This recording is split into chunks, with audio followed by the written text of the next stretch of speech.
शादी के बाद विदाई का समय था।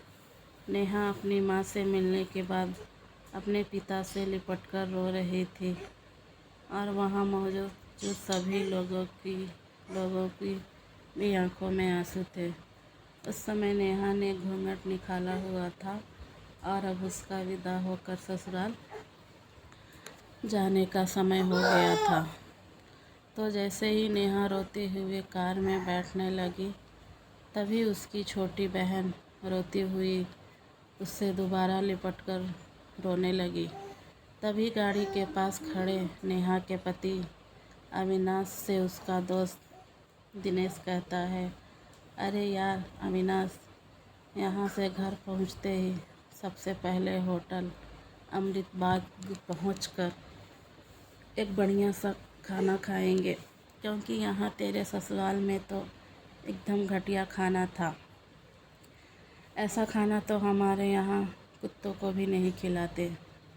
तभी साथ ही खड़े अविनाश के छोटे भाई ने भी कहा, हाँ यार, यहाँ का खाना तो एकदम बकवास था और रसमलाई में तो रस ही नहीं था।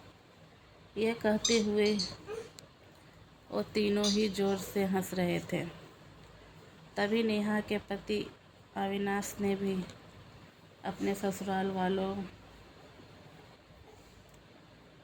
ससुराल वालों की मजाक उड़ाते हुए कहा कि हाँ यार, मैंने भी मजबूरी में ही यहाँ का खाना खा लिया, वरना मैं तो ऐसे खाने को तो हाथ भी नहीं लगाता। और अब पक्का हम तीनों घर पहुँचते ही होटल अमृत बाग का खाना खाएंगे।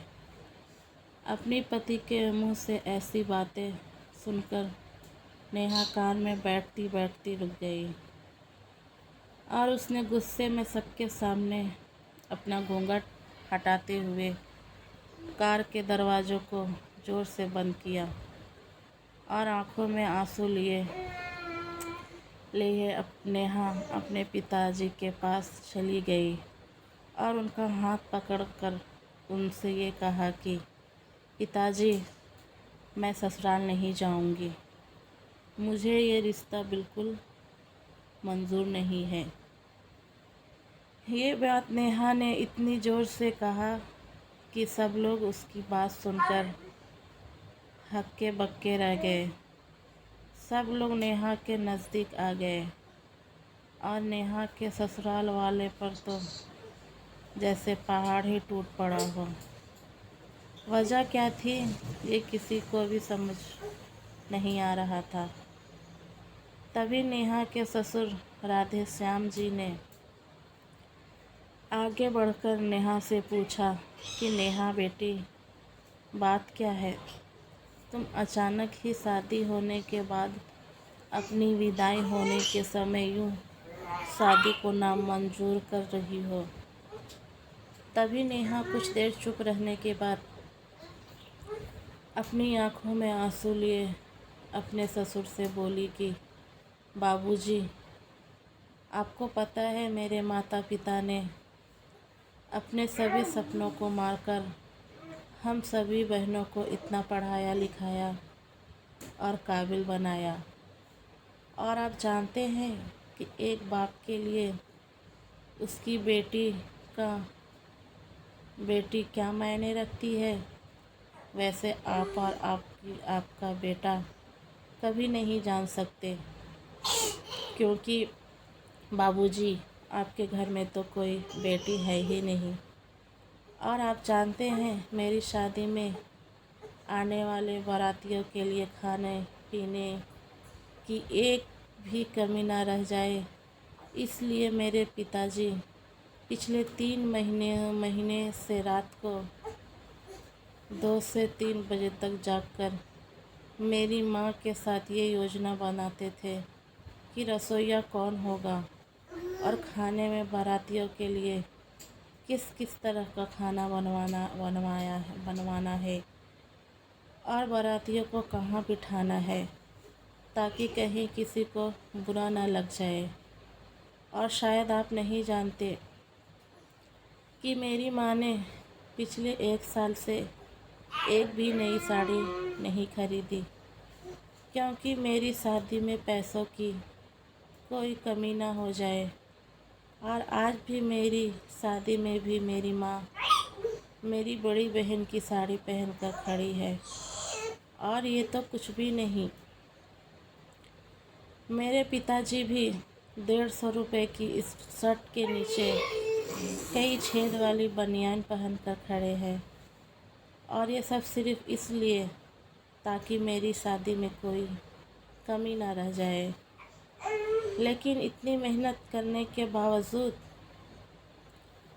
भी आज इस शादी में आपके बेटे को रोटियां ठंडी लगी, उसके दोस्त को पनीर बकवास लगा, और मेरे देवर जी को रसमलाई में तो रस ही नहीं मिला। और तो और मेरे पति अविनाश जी तो कह रहे थे कि वो तो ऐसे खाने को हाथ भी नहीं लगाते, बस उन्होंने तो मजबूरी में ही ये खाना खा लिया। अगर सब कुछ इन्होंने मजबूरी में ही खाया है तो इसकी क्या गारंटी है कि मुझसे शादी भी अपनी खुशी से ही कर रहे हैं। कल को अविनाश जी ये भी कह सकते हैं कि मुझसे भी इन्होंने मजबूरी में ही शादी की है। और नेहा रोते हुए अपने ससुर से ये भी कह रही थी कि जिस माता पिता ने मेरी दिन देखा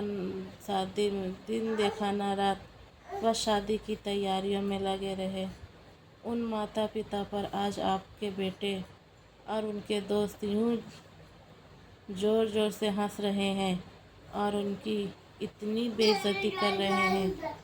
क्या आपके घर में माता पिता की इतनी ही इज्जत होती है?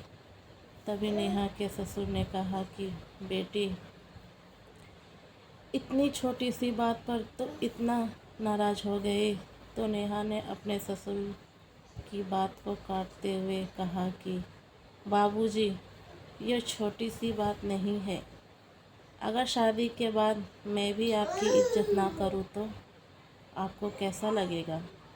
ये सुनते ही नेहा के ससुर ने शर्म के मारे अपनी आंखें नीचे कर ली। तभी नेहा ने कहा, लेकिन बाबूजी, आप चिंता ना करिए, हमारे अंदर हमारे अच्छे माता पिता के संस्कार हैं। किसी की बेइज्जती करना ये सब हमारे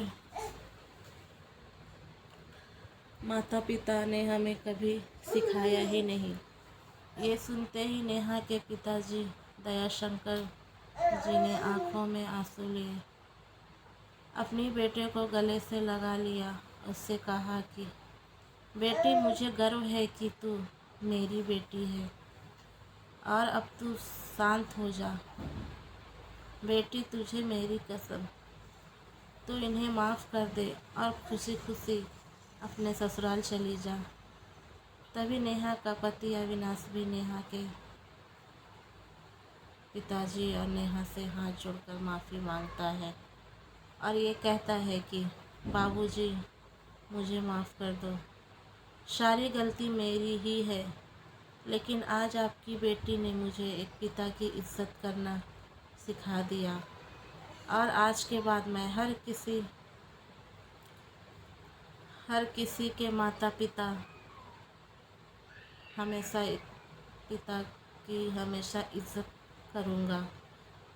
उसी वक़्त नेहा के ससुर राधे श्याम जी भी आगे आकर अपनी बहू नेहा के सर पर हाथ रखकर कहते हैं कि मैं तो बहू लेने आया था, लेकिन ईश्वर बहुत कृपालु है।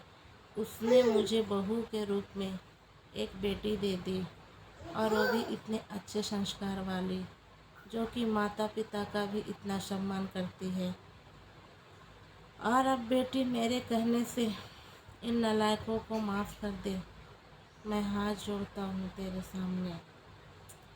तभी नेहा अपने ससुर जी के दोनों हाथों को पकड़ लेती है और कहती है कि नहीं बाबूजी, आप मेरे पिता के समान हैं, कृपया आप मेरे सामने हाथ मत जोड़िए।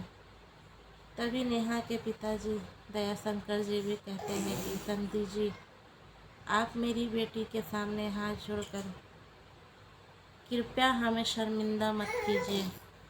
मेरी तो आपसे बस इतनी ही प्रार्थना है कि मेरी हमेशा मेरी बेटी को अपनी ही बेटी समझना, और इससे कभी कोई गलती हो जाए तो इसे माफ़ कर देना। तो राधे श्याम जी ने अपने समधी दयाशंकर जी का हौसला बढ़ाते हुए कहा कि आप बिल्कुल चिंता मत करिए, बल्कि आप तो नेहा बेटी ही हमारे पूरे घर को संभालेगी, और अब ये ही हमारे घर की लक्ष्मी है। ये सुनकर नेहा के पिताजी बहुत खुश हो जाते हैं और अपनी बेटी को खुशी खुशी विदा कर देते हैं।